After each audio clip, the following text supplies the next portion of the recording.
Welcome sa Panlasa ni Indong. Ngayon magluluto po tayo ng rellenong manok.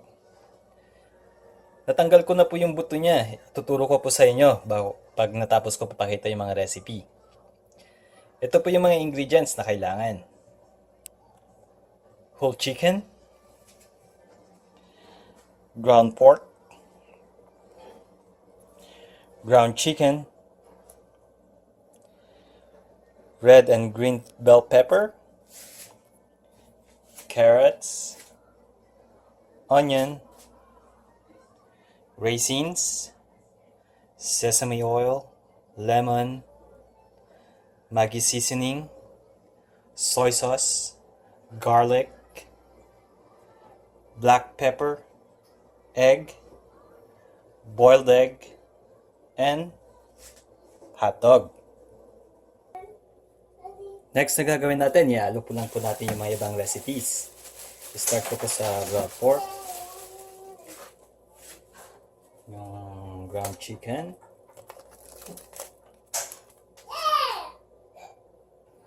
red and green bell pepper, then yung carrots,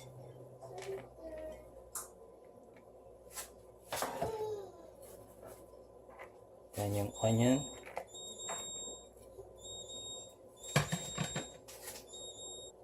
then yung raisins po natin. Nakalimutan ko sabihin, kailangan po natin lagyan ng salt. 6 tablespoon ng salt.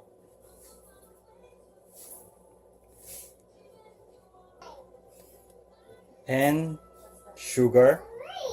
Mga 5 tablespoon na sugar. Then black pepper.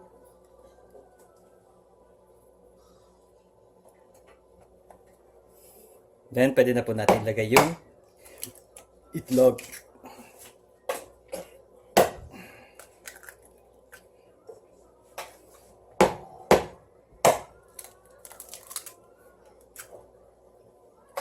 Saka po natin to halo-halo yan.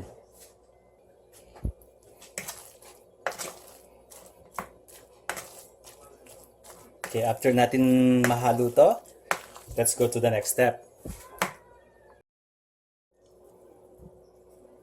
Okay, so first step na gagawin po natin, hiwain lang po natin siya dito para matanggal po yung paa niya, yung buto sa paa niya. Then next po, ikot-ikot lang po natin siya ng ganun hanggang matanggal po yung buto niya.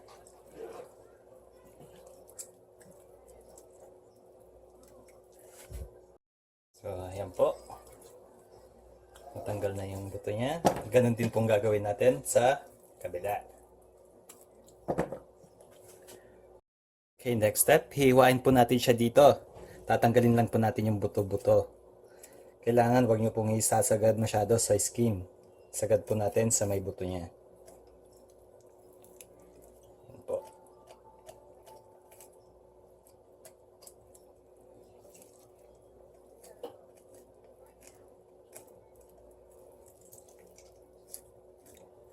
Dahan-dahan para hindi mo matabahan yung skin niya.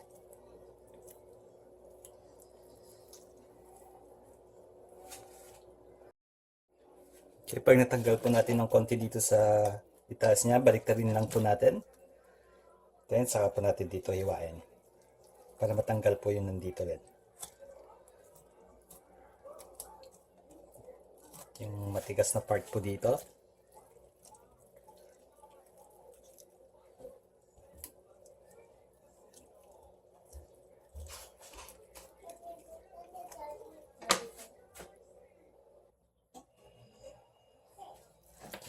So, natatanggal na po natin siya.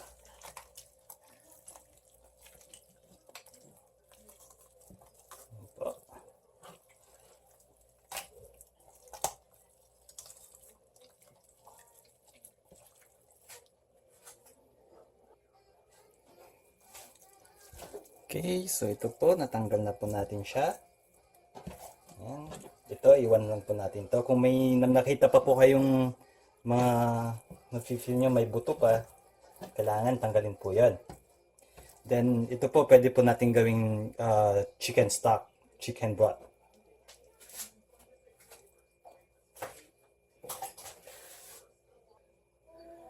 Okay, next step. Imamarinate lang po natin to sa soy sauce.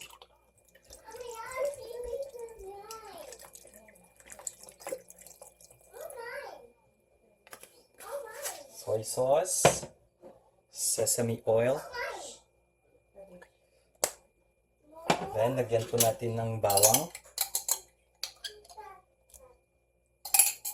Then, lemon po.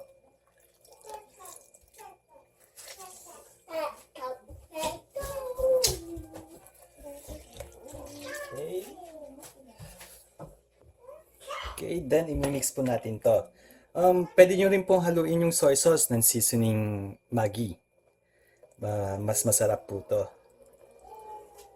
Then, imamarinate po natin to for 24 hours para mas lalong lumasa yung balat at yung laman ng chicken.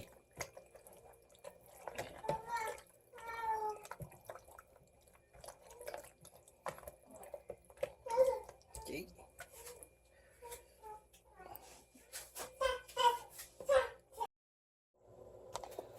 Okay, so ito na po yung na-marinate na chicken. Na-marinate ko na po siya ng 24 hours. Na ang susunod po natin, ilalagay na po natin yung stuffing sa loob ng chicken.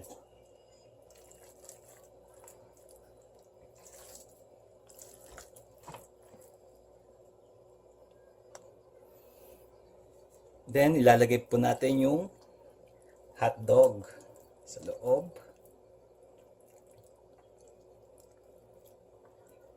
Yan po. Saka lagay din po natin yung boiled egg. Yan. Para mas masarap lasa niya.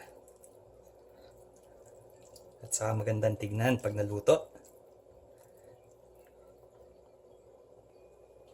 So ito na po siya. Bali natahi ko na po siya dito sa leeg niya and then sa paa niya. Ngayon tatayin na po natin to. Para hindi ho lumabas yung laman niya.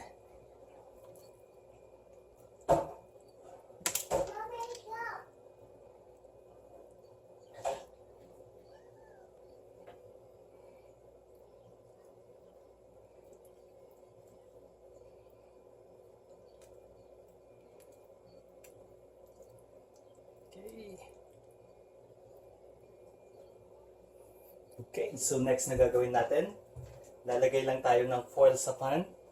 Saka po natin ilagay yung chicken. Ayan. And then, lutuin po natin to sa oven for 3 to 4 hours for in a 350 degrees. Depende po sa laki ng chicken kung gaano siya maluluto. Pero makikita po natin yan sa balat mamaya or sa temperature. Temperature sa loob. Yan. Oh, sa oven. Then pag naluto to, we go to the next step. Okay. Every 45 minutes po, kailangan po natin tanggalin sa oven. Then, tahiran po lang natin ng butter.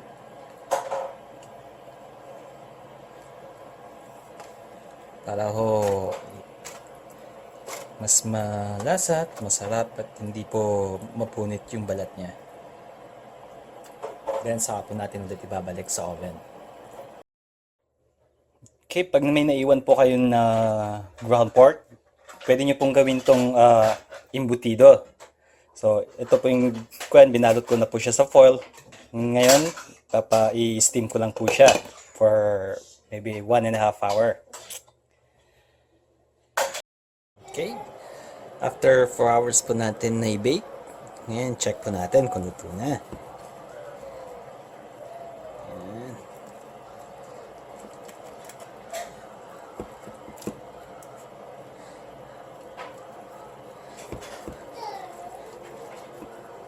Kita nyo po, medyo luto na po siya. Okay, then ready to serve na po to. Ito na po yung tira doon sa rellenong manok. Ngayon po, papainit lang po tayo ng mantika. Then, pwede na po natin iprito. So, ito po, nagpipito po ako ng isa. Then, hintayin lang po natin ito maluto.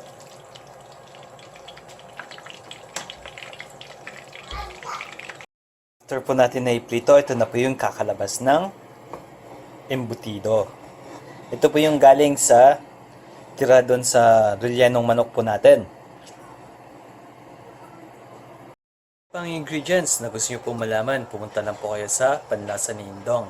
Salamat po!